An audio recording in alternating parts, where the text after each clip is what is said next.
How do you sort of prioritize? I mean, I think about all the different things you're talking about. You've got to build a brand with a market that doesn't know that you exist. You're trying to capture the demand that's here right now. You've probably got a sales team that needs support in terms of tools and enablement, and you've got content to create. You know, there's so much going. You probably need to implement an ops platform. How do you prioritize all that kind of stuff?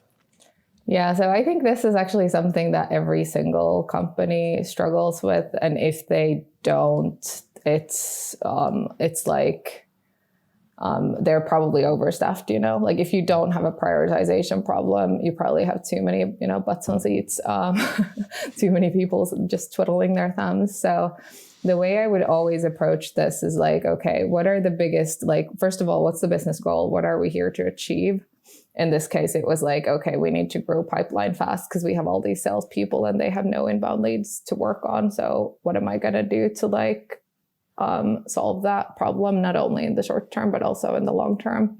But then from that, you pull out all these like big, I want to say bets, which is a bit of a product management thing probably, but you're like, okay, what are the big bets that we're willing to make and what's stopping us from getting there today? So for example, for us, we knew content marketing was going to be big, not because I come from a content marketing background, but because, like I said, Swarmia is pretty unique in the space that we're in. And we have a lot of things to say about things that everybody are writing about, but they're not saying the same thing at all.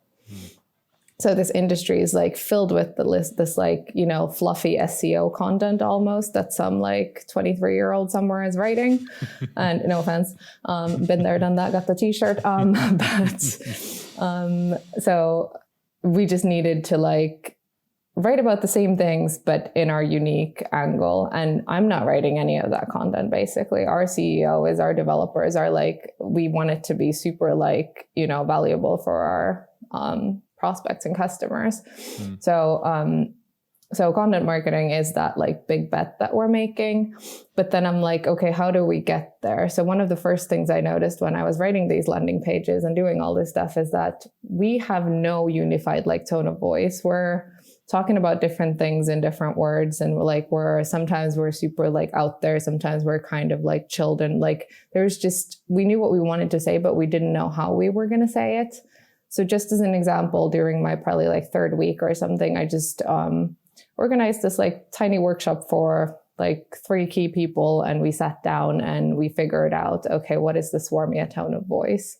And the reason why I'm giving this example is that like, okay, content marketing is that big bet, but to get our content out there, it should sound consistent across all the channels and kind of irrespective of who's writing it or producing it.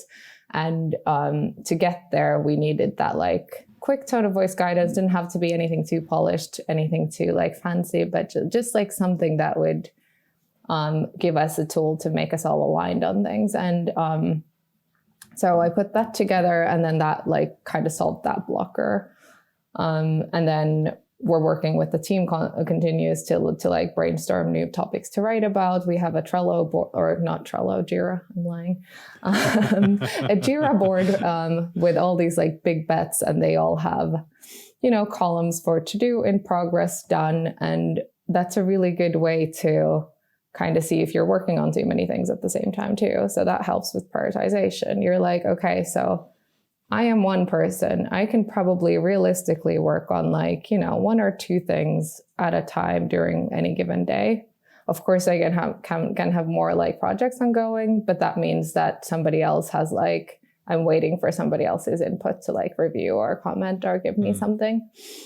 And then you just chip away at it. There's no like secret to it other than business priorities. Like you go back to, is this what I should be spending my limited time on right now? Yes, do it. No, do it later. And were you able to use any sort of external freelancers to sort of help you on stuff like paid ads or even writing copy or stuff like that?